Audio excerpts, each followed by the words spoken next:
أهلا وسهلا بكم.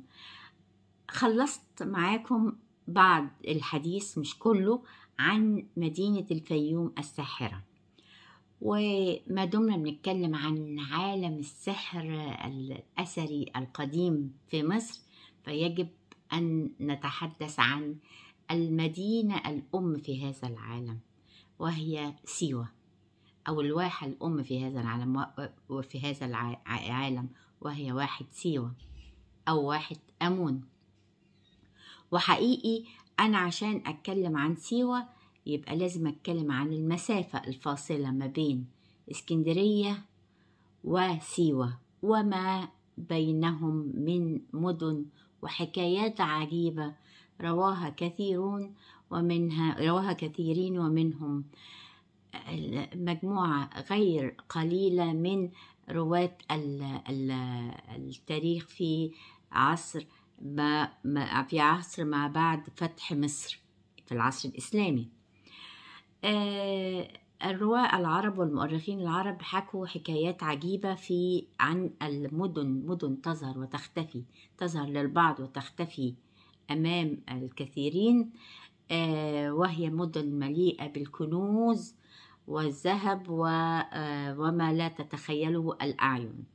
هذا الحديث كان حديث لكثيرين جدا في عهد عمر بن عبد العزيز رضي الله عنه وأرضاه، وفي عهد موسى بن نصير. موسى بن نصير نفسه روى رواية هامة. موسى بن نصير في طريقه إلى بلاد المغرب شق طريقه إلى سنترية هي موقع قرب سيوة أو أحد ضواحي سيوة، وهناك وجد مشهدا عجيبا.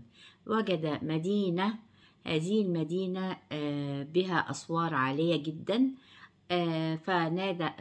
فقام بالنداء على رجاله حتى يستطيعون معرفة ما بها.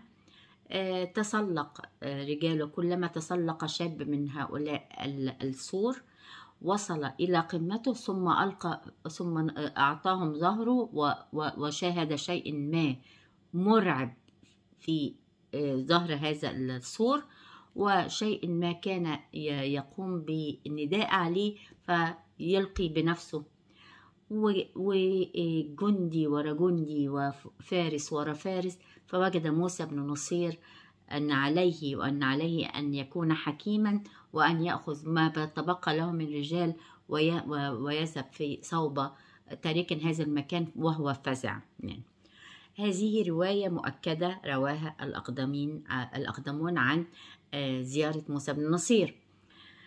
طيب، في عهد عمر بن عبد العزيز جاء رجل عربي من البدو وأخبره بالآتي: أنه لقى قرب سنترية أرض أيضا عند واحة سيوة، وجد مدينة عامرة بالزروع والأشجار العجيبة، ومنها شجرة ضخمة بها نبتت فيها كل أنواع الفاكهة، وأن هذه المدينة مليئة بالذهب الذي يكفي مصر وسائر بلاد الإسلام.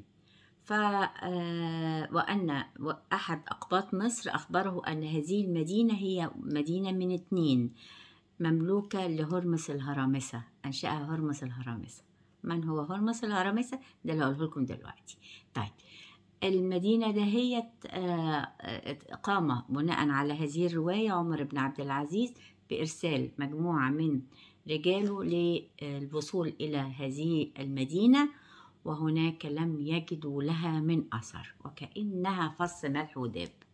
طيب، أرجع بيكم لهرمس الهرامسة. هرمس الهرامسة، كلمة هرمس نسبة إلى عطارد، وقد سمي النبي الله إدريس بهرمس. إذن هرمس الهرامسة هو إدريس عليه السلام، وله 3 أسماء أخرى. له اسم إخنوخ كما قال عنه المسعودي والطبرسي، وأيضا إدريس عليه السلام وهو الاسم الذي ذكر في القرآن الكريم، وله إفريس. هذه هي أسماؤه الثلاثة. وقد عرف عنه 3 أشياء من العلوم: أن الله أعطاه النبوة، الله أعطاه علم الفلك، الله أعطاه الحكمة. الله أعطاه الحكمة، فلديه 3 إعجازات: النبوة، الفلك، الحكمة. ورفعناه، ربنا رفعه للسماء. سيدنا إدريس عليه السلام هو من قام بعمل مدينتين. المدينة سميت نسبة له، نسبة لهرمز، هرموبوليس.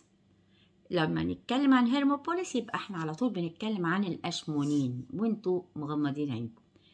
هذا هو الاسم الذي أصر الإغريق على إطلاقه على الإشمونين بناء على وثائق وبرديات قديمة أكدت لهم أنها إحدى مدينتي سيدنا إدريس عليه السلام، هرمس الهرمسة. يبقى احنا أمامنا حاجة. وأنا في الطريق لسيوة لم أتجاوز الحديث عن المدن التي تظهر وتختفي للبعض وتختفي من أمام السواد الأعظم. يبقى أسرار هذه الصحراء عجيبة الشكل، وتحتوي من الكنوز والعالم التاني الكثير جدا. في الطريق إلى سيوة لن تتخيلوا ما ستجدوه.